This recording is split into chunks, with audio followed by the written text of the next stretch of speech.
অষ্টম শ্রেণীর শিক্ষার্থীরা, তোমাদের বার্ষিক পরীক্ষার 100% কমন সাজেশনের জন্য আমরা একটি গ্রুপ তৈরি করেছি। এই গ্রুপে তোমরা সকল সাবজেক্টের কমন সাজেশন এবং লাইভ ক্লাসগুলো পেয়ে যাবে। এই ভিডিওর ডেসক্রিপশনে গ্রুপটির লিঙ্ক দেওয়া থাকবে। আসসালামু আলাইকুম প্রিয় অষ্টম শ্রেণীর শিক্ষার্থীরা, কোর্স টিকার নতুন একটি ক্লাসে তোমাদের সবাইকে স্বাগতম। প্রিয় শিক্ষার্থীরা, আমি তোমাদের সাথে আলোচনা করতেছিলাম তোমাদের গণিত বইয়ের পাঞ্জেরি বই থেকে মডেল প্রশ্ন 3 নিয়ে। গত একটা পর্বে অর্থাৎ প্রথম পর্বে আমি তোমাদের সাথে তোমাদের ক থেকে 6 পর্যন্ত বেশ কয়েকটি সংক্ষিপ্ত প্রশ্ন নিয়ে আলোচনা করেছি। তারই ধারাবাহিকতায় আজকে আমি তোমাদের সাথে আলোচনা করব বর্গীয় জ থেকে বাকি যে প্রশ্নগুলো রয়েছে সেগুলো নিয়ে। দেখো, বর্গীয় জ নাম্বার প্রশ্ন হচ্ছে 2x + 3y = 7 এবং 3ax - 5by + 15 = 0। সমীকরণ দুটি একই সরলরেখাকে নির্দেশ করলে এর মান কত সেটা আমাদেরকে বের করতে বলা হয়েছে।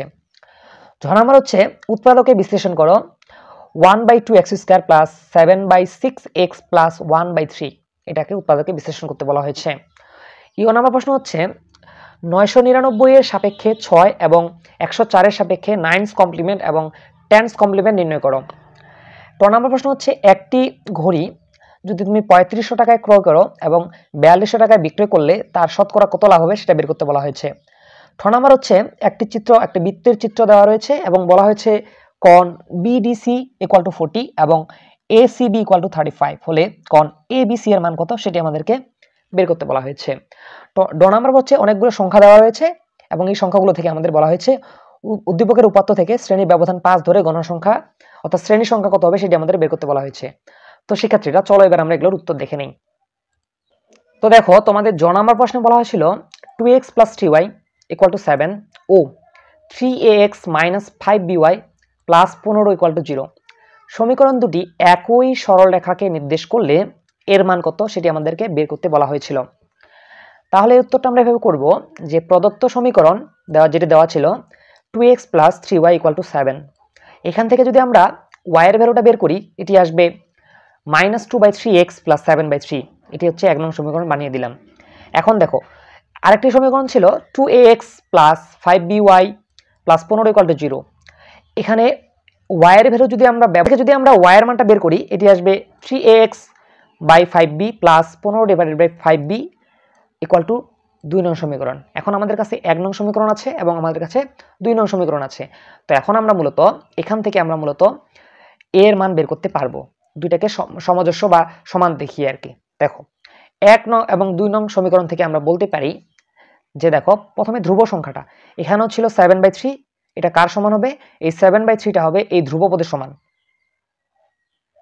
অর্থাৎ 15/5b এর সমান।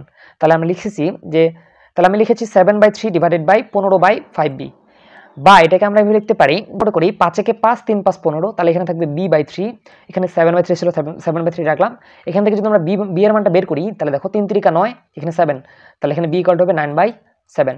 অনুরূপভাবে আমরা যদি এখন আবার এই যে প্রথম যে উপাদানটা ছিল অর্থাৎ -2/3, এটার সাথে আমরা কাকে কম্পেয়ার করতে পারি? 3x/b কে কম্পেয়ার করতে পারি। তাহলে আমরা এখানে লিখলাম -2/3 = 3a/5b। তো এখান থেকে যদি আমরা এখন 3 এর মানটা বের করতে চাই তাহলে আমি 3 এর মানটা বের করলে এখানে 3 আসবে -2/3 × 5b। এখন দেখো, এখানে এর মান আমাদের লাগবে, তাহলে একে আমি রেখে দিলাম। 3টা এখানে ছিল গুণ, এদিকে ভাগ হয়ে গেল। দেখো এখানে ভাগ হয়ে গেছে, -2 ছিল -2 রাখলাম, এখানে 3 × 3, এখানে ছিল 5 × 9/7। এটা যদি গোটা ক্যালকুলেটরে বসিয়ে দাও এটি আসবে -10/7।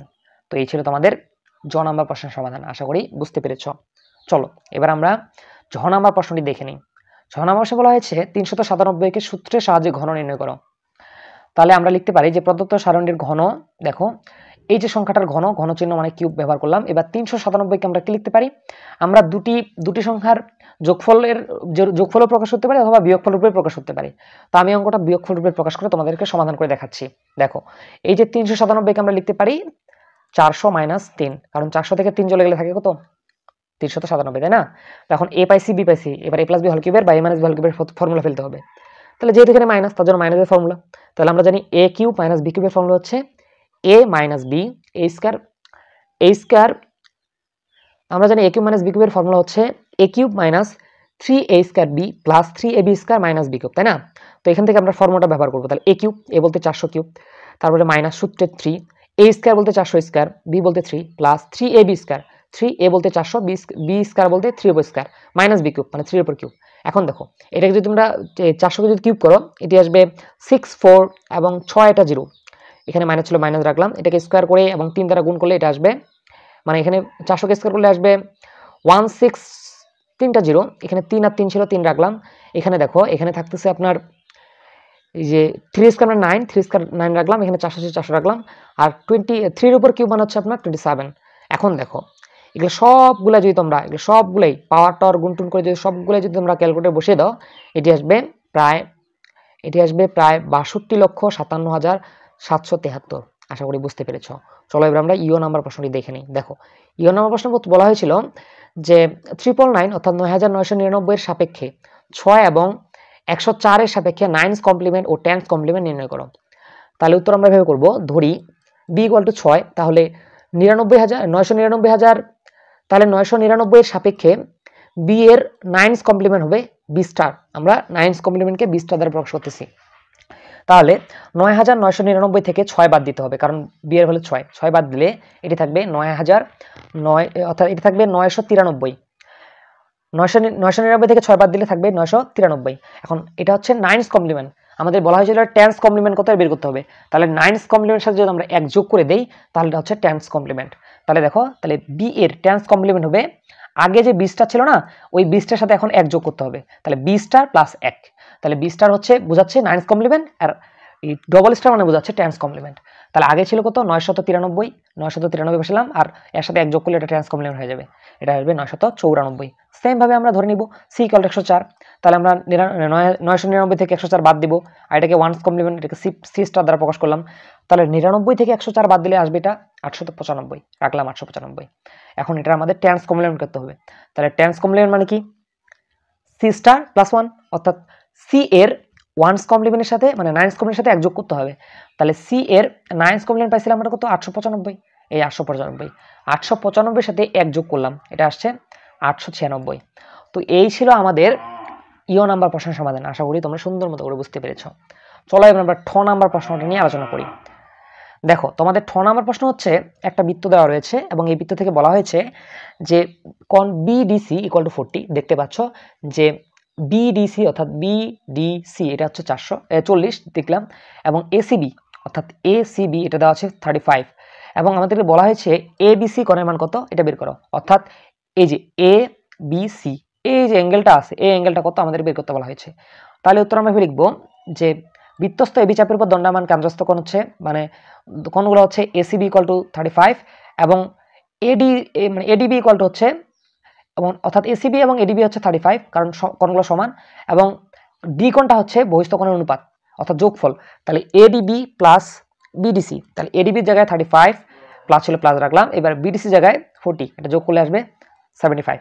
তাহলে এখন এর বিপরীত কোণগুলো কি ছিল কোণ ডি এবং কোণ বি, আমরা জানি যে বিপরীত কোণ দ্বয়ের সমষ্টি চতুর্ভুজের বিপরীত কোণ দ্বয়ের সমষ্টি 180/180 সমান হয়, তাহলে লিখতে পারি যে কোণ ডি প্লাস কোণ বি ইকুয়াল টু 180। তো এখান থেকে আমাদের মূলত বি এর মানটা বের করতে হবে, তাহলে বি কোণটা ইকুয়াল টু হবে 180 মাইনাস কোণ ডি, কারণ এখানে মাইনাস যে প্লাস ডি ছিল যে মাইনাস ডি হয়ে গেল।